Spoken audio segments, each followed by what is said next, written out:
అందరికీ నమస్కారం. ఇవాళ మనతో పాటు ప్రముఖ ఆధ్యాత్మికవేత్త, ఆస్ట్రాలజర్ ముల్లపూడి సత్యనారాయణ మూర్తి గారు ఉన్నారు. గురుగారితో మాట్లాడదాం. గురుగారు నమస్కారం. నమస్కారం మణికంఠ గారు. 2025లో మాకు ఎలా ఉంటుందా అని చెప్పి తెలుసుకోవాలని అందరికీ ఉంటుంది. మరి చివరిగా మీనరాశి వారికి 2025లో ఎలాంటి ఫలితాలు ఉండబోతున్నాయి మీ మాటల్లో వివరించండి. మీనరాశి వారికి అందరికీ కూడా శుభాకాంక్షలు. New year, happy new year మీ అందరికి కూడా నాయన. అయితే ఈ మీనరాశి వారంతా కూడా వృత్తి, వ్యాపార, ఉద్యోగాల్లో రెచ్చిపోతారు. శని 29వ తారీఖు నుంచి 2025 మీనరాశిలోకి, రాహుకేతువులు ఇద్దరు మే 29 నుంచి 2025 సంవత్సరంలో కుంభరాశిలోకి, ఆ తర్వాత మన గురుడు మిథున రాశిలోకి మే 30 నుంచి, ఆ తర్వాత మళ్ళీ చక్కగా కర్కాటక రాశి నుంచి మళ్ళీ రెట్రోగ్రేడ్ మిథున రాశి, ఈ విధంగా వరుసలో సంచారం చేస్తున్నాడు. ఈ మిథున రాశి వాళ్ళందరికీ కూడా ఉద్యోగాల్లో డిస్ప్లేస్మెంట్ లేదు. ఎక్కడ వాళ్ళు అక్కడే స్టాచ్యూ జాబులు చేసుకోవచ్చు. జీతబత్యాలు పెరుగుతాయి. పార్టీలు, విందు వినోద కార్యక్రమాలకు తిరుగులేదు. అప్పుల సంగతి తర్వాత చూసుకుందాం. ఫస్ట్ మాత్రం మాటకి నిలబడేటటువంటి వాళ్ళు. ఆ విధంగా వీళ్ళంతా కూడా అనుకున్నది సాధించే పట్టుదలలో, అనుకున్నది సాధించే విధానంలో ముందుకు దూసుకెళ్ళిపోతారు. తర్వాత ఈ యొక్క మీనరాశి వారు పిల్లలు ఏడిపించుకు తింటారు, చదవమంటే చదవరు. తర్వాత వాళ్ళు ఎలా ఉంటారంటే ఒక గూండాల పిల్లలు, ఒక ప్రముఖుల పిల్లల్ని లేపుకొని వెళ్ళిపోతారు. వీళ్ళ పిల్లలు లవ్ లవ్ లవ్ ఎంకరేజ్ చేస్తున్నారు వీళ్ళు తల్లిదండ్రులు. కాబట్టి వీళ్ళు సరదా కరెక్ట్గా తీరుస్తారనమాట మీనరాశి వాళ్ళ పిల్లలు. అప్పుడు కేసుల చుట్టూ, కోర్టుల చుట్టూ కరెక్ట్గా సరిపోతుంది వీళ్ళకి. వైవాహిక జీవితం ఎలా ఉండబోతుంది మరి? ఏలినాటి శనిలో వైవాహిక జీవితం ఏంటి నా మొహం? కుంభరాశి వాళ్ళకి, మీనరాశి వాళ్ళకి వైవాహిక జీవితమే లేదు. అసలు వైవాహిక జీవితం కావాలని రొమాన్స్ రొమాన్స్ రొమాన్స్ అని తిరిగితే కనుక శనీశ్వరుడు ధడేలు అని తంతాడు.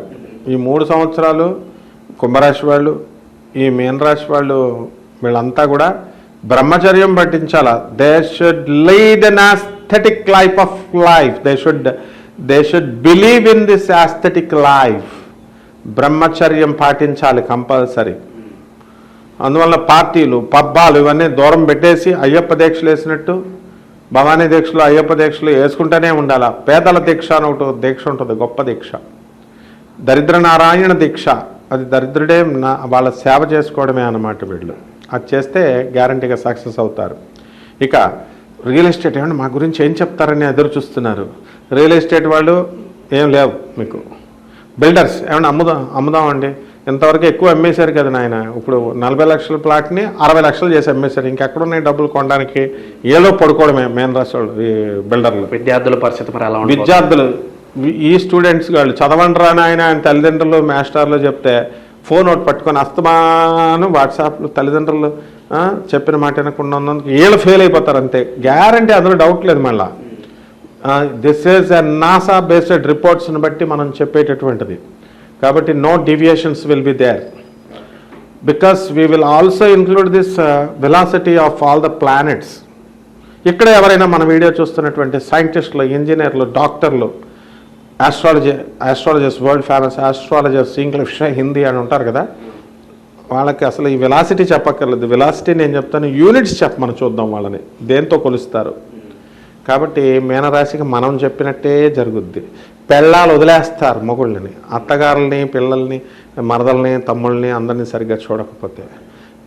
కళత్రపుత్ర శత్రుత్వ కారణాయ నమః. మార్చి 29 తర్వాత ఇదిగో శ్లోకం కూడా చెప్తున్నాను. మరి ఆరోగ్యపరంగా ఎలా ఉండబోతుంది? మఠాష్ అంతే అనమాట. ఎందుకనంటే మా ఏలినాటి శనికి పెరాలిసిస్, కొలెస్ట్రాల్, ఈ వ్యాధులన్నీ కూడా వచ్చేస్తాయి. వీటి నుంచి తప్పించుకునే ఉపాయం ఉంది. ఎలాగంటే వీళ్ళ జీతాల్లో 10% పేదవాళ్ళకి ఖర్చు పెట్టాలి. మనుధర్మశాస్త్రం, మనుస్మృతి, దీన్ని కనుక చేసినట్లయితే కంపల్సరీ. ఈ నెలలో మారుతారు. మారకపోతే నన్ను అడగవచ్చు. 10% ముందు ప్రతి శాలరీ వాడికి ఖర్చు పెట్టేసి నాకు ఫోన్ చేయమనండి. మారకపోతే నన్ను అడగమనండి. వాళ్ళకి పెరాలసిస్ వచ్చేది ఆగిపోద్ది. That is the magic of the greatness of the god. శుభకార్యాలు జరగడానికి ఇంకెంత సమయం పట్టవచ్చు అంటారు? మరి నమస్కారం కనిపిస్తున్నారు 2025లో శుభకార్యాలు చేస్తారు. 5 లక్షలకి అయ్యే పెళ్లి ఖర్చు 15 లక్షలు ఫంక్షన్ హాల్కి ఇస్తారు, పేదవాళ్ళకి రూపాయి ఎవరు. మటన్లు చికెన్లు పెట్టి భోజనాలు పెడతారు. ఈ ఎల్నెట్స్ అని ఉంది కదా, కూతుర్ని కోడల్ని డిఫరెన్స్గా చూస్తారు, కొడుక్కి ఎక్కిస్తారు, పెళ్లి చేసేసిన తర్వాత వదిలేయాలి తల్లిదండ్రులు. ఈ రాహు ఉన్నాడు కదా, లాజిక్ ఉన్నది నేను చెప్తున్నాను, సప్తమ రాహు. దాని ప్రభావం మరి లొంగిపోకురా, మరి అత్తగారి మాట వింటున్నావురా, మరి మామగారి మాట వింటున్నావురా అని జోక్గా సరదాగా చెప్పినా కూడా వీళ్ళకంటే చనువుగా కొడుకు అత్తగారు మామగారితో మరి కొత్త వాళ్ళతో తిరగడా. ఇప్పుడు నన్ను నా ఫ్రెండ్స్ అందరూ వదిలేసి కొత్త వాళ్ళతో పోతారు. జలసీ ఫీల్ అయితే అలా పోతామనే, మనతో ఉన్నవాళ్ళే మనం అని నేర్చుకోవాలి ఈ తల్లిదండ్రులు.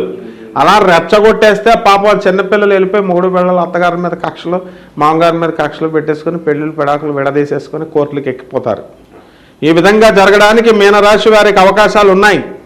ఉద్యోగస్తుల పరిస్థితి ఏంటంటారు? ప్రభుత్వ ఉద్యోగులు అలాగే ప్రైవేట్ ఉద్యోగులు వీళ్ళ పరిస్థితి ఎలా ఉండబోతుంది? మరి ప్రభుత్వ ఉద్యోగస్తులు వాళ్ళు దగ్గరెట్టుకొని పని చేయకపోతే ఇళ్ళకి వెళ్ళిపోతారు. రేవంత్ రెడ్డి ఇలాంటి పవర్ఫుల్ సీఎంస్ ఉన్నారు. సో శని మనకి షష్ఠ స్థితిగతుడై ఉండడం వలన శత్రువులు పోతారు. శత్రువుల బాధ ఒక్కటే ఉండదు వీళ్ళకి, లాభాలు మిగతా అన్నీ బొక్కలే అన్నమాట. సో ఈ మీనరాశి వారికి అదర్ సోర్సెస్ నుంచి ఇన్కమ్స్ బాగా వస్తాయి, జీతాలు బాగా వస్తాయి, నిద్ర బాగా వస్తుంది అందరికీ కూడా. అలాగే ప్యాసిఫై కోసం అయ్యప్ప మాలలు వేస్తారు వీళ్ళంతా కూడా. శాంతి శాంతి శాంతి. ఏళ్ళనాటి శని జరుగుతుంది కాబట్టి ఇంకా మెరుగైన ఫలితాలు పొందటానికి మరి మీనరాశి వారు ఎటువంటి పరిహారాలు చేసుకుంటే బాగుంటుంది అంటారు? సంవత్సరం అంతా చేసుకోవడానికి వీలుగా ఏదన్నా పరిష్కార మార్గాలు తెలపండి. శని జపం చేసుకోవాలా, శని స్తోత్రాలు చదువుకోవాలా, శనికి కిలోంపావు నల్ల నువ్వుల్ని నల్లని వస్త్రాన్ని పేద బ్రాహ్మణులకి శనివారం నాడు ఉదయం 8 గంటలకి దానం చేసుకోవాలి. దశ మహావిద్యల్లో ఒకటైనటువంటి మహాకాళి అమ్మవారి యొక్క హోమాన్ని మీరు ఇళ్లలో జరిపించుకోవాలి. పేదవాళ్ళకి ఇతోధికంగా సన్యాసులకి పేదవాళ్ళకి పంచుడే పంచుడు. అప్పుడు అలాగే రావి చెట్టు చుట్టూ 108 ప్రదక్షిణాలు చేయాలి కనీసం శనివారం నాడు. జిమ్ములకి వెళ్ళి వాకింగ్లకి వెళ్తే కాదు, రావి చెట్టుకి నీళ్లు పోయాలి 3 బకెట్లు. రావి చెట్టు చుట్టూ తిరిగితే వాకింగే. అలాగే మన మేడి చెట్టు ఉంది, మేడి చెట్టుకి నీళ్లు పోసి మేడి దిగంబర శ్రీపాద వల్లభ దిగంబర చేస్తే వీళ్ళ యొక్క సమస్యలన్నీ తీరిపోతాయి. ఏలినట్స్ ఏం జరుగుతుంది కాబట్టి నవగ్రహాల చుట్టూ తిరుగుతూ చక్కగా ఓం శనేశ్వరాయ నమః అంటూ మంత్రాలతో వేసుకోవడం. శనివారం నల్లని వస్త్రాన్ని వేసుకొని అయ్యప్ప స్వామి మాలలు వేసినటువంటి వాళ్ళల్లో అయ్యప్పని చూసుకోవాలి. అయ్యప్ప స్వామి మాలలు వేసినటువంటి వాళ్ళు నలుపు రంగు ఏ విధంగా వేస్తే కళకళలాడుతూ ఉంటారో ఆ విధంగా వీళ్ళు శనీశ్వర దీక్షలాగా చక్కగా శనివారం ఇంకా మనసులో ఇంకెవరు ఉండకూడదు, శనీశ్వరుడే ఉండాలి. జగద్గురువు శనీశ్వరుడు. ఓం శనైశ్చరాయ నమః, ఓం శనైశ్చరాయ నమః అంటూ జపం చేసుకొని నూనె వేసుకోవచ్చు. నల్ల నువ్వుల్ని కిలోంపావు నల్ల నువ్వుల్ని దానాలు చేయాలి. నువ్వుల ఉండలు తయారు చేసి పేద ప్రజలకు చేయాలి. ఇవన్నీ టెంపరీ, 100 రూపాయలు 50 రూపాయలు అయిపోయే రెమెడీస్ ఇవి. కానీ మనం అడిగేది ₹1 కోటి రెమెడీస్ అడుగుతాం. కాబట్టి మా శాలరీలో 10% అనేది చాలా ముఖ్యం అనమాట మన ధర్మశాస్త్రం. ఇది చేస్తే బ్రహ్మాండంగా వీళ్ళ కోరికలు తీరిపోతాయి. 2025లో మీనరాశి వారికి ఓవరాల్గా ఎలాంటి ఫలితాలు ఉండబోతుందో తెలియజేసినందుకు ధన్యవాదాలు. ధన్యవాదాలమ్మా.